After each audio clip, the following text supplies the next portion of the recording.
اعوذ باللہ من الشیطان الرجیم بسم اللہ الرحمن الرحیم اللہم صلی علی سیدنا محمد وآلہ وصحبہ وبارک وسلم۔ السلام علیکم ورحمۃ اللہ وبرکاتہ۔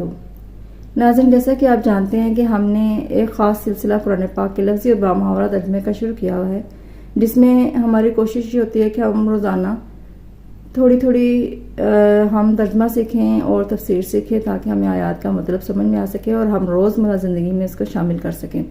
تو اسی سلسلے میں آج میں لے کر حاضر ہوئی ہوں سورۃ الاحزاب رکوع نمبر 7 سے آیت نمبر 58 کا لفظی اور بامحاورہ ترجمہ اور ساتھ میں تھوڑی سی تفسیر، جو کہ بہت ہی اہم ہے ہم سب کے لیے، مومن مردوں اور مومن عورتوں کے لیے، تاکہ ہم اپنی زندگی میں اس کو شامل کریں اور نیکیاں کمائیں اور گناہوں سے بچیں۔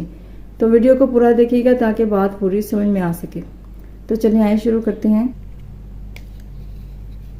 والذین، اور جو لوگ یؤذون ایذا دیتے ہیں، مؤمنین، مومن مردوں کو، والمؤمنات، اور مومن عورتوں کو، بغیر مکتسبوا، ایسے کام کے لیے جو انہوں نے کیا ہی نہ ہو، فقد احتملوا، تو بے شک انہوں نے بوجھ اٹھایا، بہتانن، بہتان کا، واثمن، اور گناہ کا، مبینن، صریح یا کھلا۔ باب محاورہ ترجمہ دیکھتے ہیں۔ اور جو لوگ ایذا دیں مومن مرد اور مومن عورتوں کو ایسے کام کی تہمت سے جو انہوں نے کیا نہ ہو، تو انہوں نے بہتان اور صریح گناہ کا بوجھ اپنے سر پر رکھا۔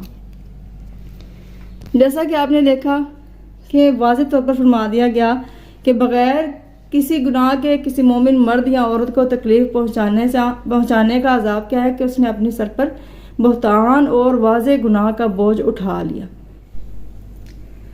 اس آیت مبارکہ کے شان نزول کے بارے میں علماء مفسرین نے 2 اقوال بیان فرمائے ہیں، جن میں پہلا قول یہ ہے کہ یہ آیت مبارکہ ان منافقین کے متعلق نازل ہوئی جو حضرت علی رضی اللہ تعالیٰ عنہ کو تکلیف پہنچایا کرتے تھے اور ان کی شان میں بری گفتگو کرتے تھے۔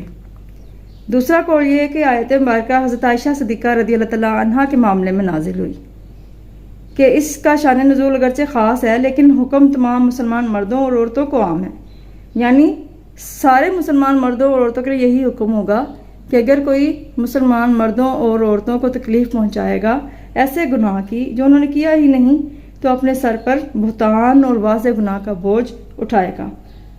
تفسیر مدارک کے مطابق اور روح البیان کے مطابق ہے یہ۔ اسی طرح سے صحیح بخاری میں ہے، حضرت ابو ذر رضی اللہ تعالیٰ عنہ سے مروی ہے کہ نبی اکرم صلی اللہ علیہ وسلم نے ارشاد فرمایا کہ تم لوگوں کو اپنے شر سے محفوظ رکھو، یہ ایک صدقہ ہے جو تم اپنے نفس پر کرو گے۔ حضرت عبداللہ بن عمر رضی اللہ تعالیٰ عنہما سے مروی ہے کہ نبی اکرم صلی اللہ علیہ وسلم نے ارشاد فرمایا کہ کیا تم جانتے ہو کہ مسلمان کون ہے؟ صحابہ کرام رضی اللہ تعالیٰ عنہم نے عرض کی، اللہ تعالیٰ اور اس کا رسول زیادہ جانتے ہیں۔ ارشاد فرمایا، مسلمان وہ ہے جس کی زبان اور ہاتھ سے دوسرے مسلمان حفاظت میں رہیں۔ ارشاد فرمایا، تم جانتے ہو مومن کون ہے؟ صحابہ کرام رضی اللہ تعالیٰ عنہم اجمعین نے عرض کی، اللہ تعالیٰ اور اس کا رسول زیادہ جانتے ہیں۔ ارشاد فرمایا، مومن وہ ہے جس سے مسلمان اپنی جانوں اور مالوں کو محفوظ سمجھیں، اور مہاجر وہ ہے جو گناہ کو چھوڑ دے اور اس سے بچے۔ حضرت مجاہد رحمۃ اللہ علیہ فرماتے ہیں کہ جہنمیوں پر خارش مسلط کر دی جائے گی اور وہ اپنے جسم کو کھجلائیں گے حتیٰ کہ ان میں سے ایک کے چمڑے سے ہڈی ظاہر ہو جائے گی، تو اسے پکارا جائے گا کہ اے فلاں، کیا تمہیں اس سے تکلیف ہوتی ہے؟ وہ کہے گا ہاں۔ پکارنے والا کہے گا تو مسلمانوں کو ایذا پہنچایا کرتا تھا، یہ اسی کی سزا ہے۔ اللہ رب العزت ہمیں دوسرے مسلمانوں کو ایذا اور تکلیف پہنچانے سے محفوظ رکھے اور ہمیں بھی دوسرے مسلمانوں کے ہاتھوں اور زبانوں سے کے شر سے محفوظ رکھے اور دنیا اور آخرت میں ایسے بہتان اور گناہ کا بوجھ اٹھانے سے بچائے۔ وما علینا الا البلاغ المبین۔